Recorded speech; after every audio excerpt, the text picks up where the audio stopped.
Apocalipse de São João. Capítulo 8. A abertura do sétimo selo e o toque das primeiras trombetas. Quando o Cordeiro abriu o sétimo selo, fez-se no céu um silêncio de cerca de meia hora.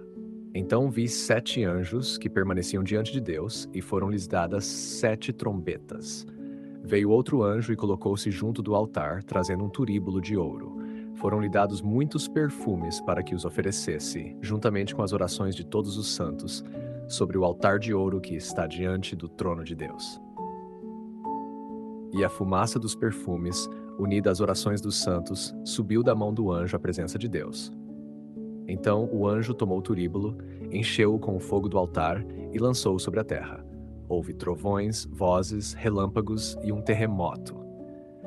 E os 7 anjos que tinham as 7 trombetas prepararam-se para tocá-las. O primeiro anjo tocou a trombeta, e houve granizo e fogo misturados com sangue que foram lançados sobre a terra. A terça parte da terra foi consumida pelo fogo, a terça parte das árvores foi queimada, e toda a erva verde foi destruída. O segundo anjo tocou a trombeta, e algo semelhante a uma grande montanha ardendo em fogo foi lançado ao mar. A terça parte do mar transformou-se em sangue. Morreu a terça parte das criaturas viventes que habitavam o mar, e a terça parte dos navios foi destruída. O terceiro anjo tocou a trombeta, e caiu do céu uma grande estrela, ardendo como uma tocha. Ela caiu sobre a terça parte dos rios e sobre as fontes das águas. O nome dessa estrela é Absinto. A terça parte das águas tornou-se amarga como absinto, e muitos homens morreram por causa dessas águas, porque se tornaram amargas. O quarto anjo tocou a trombeta. Foi atingida a terça parte do sol, a terça parte da lua e a terça parte das estrelas, de modo que a terça parte deles ficou obscurecida. Assim, a terça parte do dia perdeu a sua luz, e o mesmo aconteceu com a noite. Então vi e ouvi uma águia voando pelo meio do céu, que dizia em alta voz: Ai, ai, ai, ai dos habitantes da terra, por causa dos toques restantes das trombetas dos 3 anjos que ainda estão para tocar. Glória ao Pai, e ao Filho, e ao Espírito Santo, como era no princípio, agora e sempre. Amém. Comentário patrístico selecionado, André de Cesareia, comentário ao Apocalipse livro Tate, o silêncio no céu. Ao comentar o versículo, open quote, quando o Cordeiro abriu o 7º selo, fez-se no céu um silêncio de cerca de meia hora. N.A. close quote. André explica que esse silêncio manifesta o assombro e a reverência de toda a criação diante dos juízos divinos que estão prestes a ser revelados. Segundo ele, os anjos contemplam a profundidade dos desígnios de Deus e permanecem em silenciosa adoração. O silêncio não indica ausência de atividade celeste, mas uma pausa sagrada diante da manifestação da justiça divina. Para André, o silêncio também simboliza um tempo de expectativa antes dos acontecimentos finais da história da salvação. O anjo e o incenso. O santo comentarista observa que o anjo portador do turíbulo representa o ministério celestial unido às orações da igreja. O incenso simboliza as orações dos santos elevadas a Deus. Aqui André vê uma confirmação de que as súplicas dos justos não permanecem na terra, mas são apresentadas diante do trono divino por meio da liturgia celeste. Essa interpretação possui enorme importância para a espiritualidade cristã, pois mostra a união entre a igreja peregrina na terra e a igreja gloriosa no céu. O fogo lançado sobre a terra.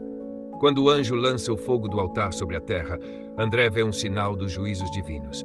Mas ele adverte que esses juízos não têm apenas caráter punitivo. Frequentemente, Deus permite tribulações para despertar os homens da indiferença espiritual e chamá-los à conversão.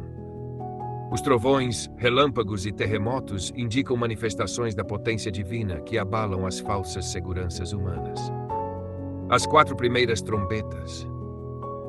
André interpreta as trombetas como advertências progressivas de Deus. Assim como as trombetas do Antigo Testamento convocavam o povo para a guerra, para a penitência ou para as solenidades sagradas, também estas trombetas convocam o mundo ao arrependimento.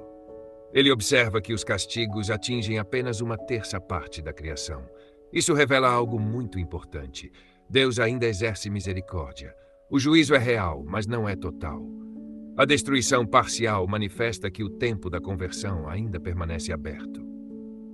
A estrela chamada Absinto, sobre a estrela que cai do céu e torna amargas as águas, André oferece uma interpretação espiritual particularmente profunda. Segundo ele, essa estrela simboliza homens que possuíam elevada dignidade espiritual, mas caíram por orgulho ou erro. Ao se afastarem da verdade, tornam-se causa de amargura para muitos outros.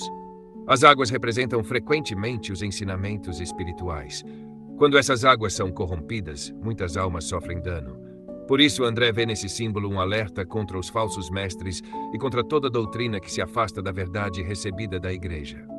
O escurecimento dos astros, o obscurecimento do Sol, da Lua e das estrelas é entendido por André como sinal de tribulações que afetarão não apenas a ordem material, mas também a vida espiritual dos homens. Em períodos de perseguição e confusão, a luz da verdade parecerá obscurecida para muitos. Contudo, o fato de apenas 1/3 parte ser atingida mostra novamente que Deus preserva sua igreja e mantém uma luz suficiente para os que desejam permanecer fiéis. O tríplice Ai, a águia que voa pelo meio do céu anunciando, open quote, ai ai, ai dos habitantes da terra, close quote, é interpretada como uma advertência solene da providência divina. André destaca que Deus sempre avisa antes de castigar. O anúncio dos 3 ais mostra a gravidade dos acontecimentos futuros, mas também manifesta a misericórdia divina, que oferece aos homens a oportunidade de se arrepender antes que os juízos mais severos se realizem. Por que este comentário é especialmente valioso? Entre os padres da Igreja, André de Cesareia consegue manter simultaneamente 3 dimensões: a dimensão histórica do texto, a dimensão espiritual e moral, a dimensão escatológica, referente aos últimos tempos. Sua leitura evita tanto um literalismo excessivo quanto um simbolismo arbitrário. O centro de sua interpretação é que os acontecimentos descritos pelas trombetas são chamados divinos à conversão. Os castigos não são apresentados como vingança, mas como advertências misericordiosas destinadas a conduzir os homens ao arrependimento. Queridos ouvintes, chegamos ao fim deste audiolivro e quero expressar minha profunda gratidão a todos que permaneceram conosco até aqui. Sua dedicação em acompanhar essa obra é um verdadeiro sinal de busca pela sabedoria e pelo crescimento espiritual. Que o conteúdo ouvido possa nutrir sua alma e fortalecer sua fé. Aproveito para convidá-los a explorar as playlists do canal Caminho Católico, onde vocês encontrarão outros tesouros espirituais. São obras que podem acompanhar e iluminar sua jornada, como Castelo Interior de Santa Teresa de Jesus, Confissões de Santo Agostinho, Palavras Bíblicas com o Evangelho comentado por grandes eclesiásticos, Filoteia de São Francisco de Sales, Tratado da Verdadeira Devoção à Santíssima Virgem de São Luís Maria de Montfort, A Imitação de Cristo de Tomás de Kempis e As 3 Idades da Vida Interior do Padre Garrigou Lagrange. Cada uma dessas obras oferece um caminho profundo de reflexão e conversão, e espero que possam encontrar nelas a mesma riqueza espiritual que proporcionaram a tantas gerações. Nosso canal está sempre aberto para quem deseja aprender e crescer na fé. Continue nos acompanhando e compartilhando essa jornada espiritual. Mais uma vez, obrigado por sua presença e que Deus abençoe a todos.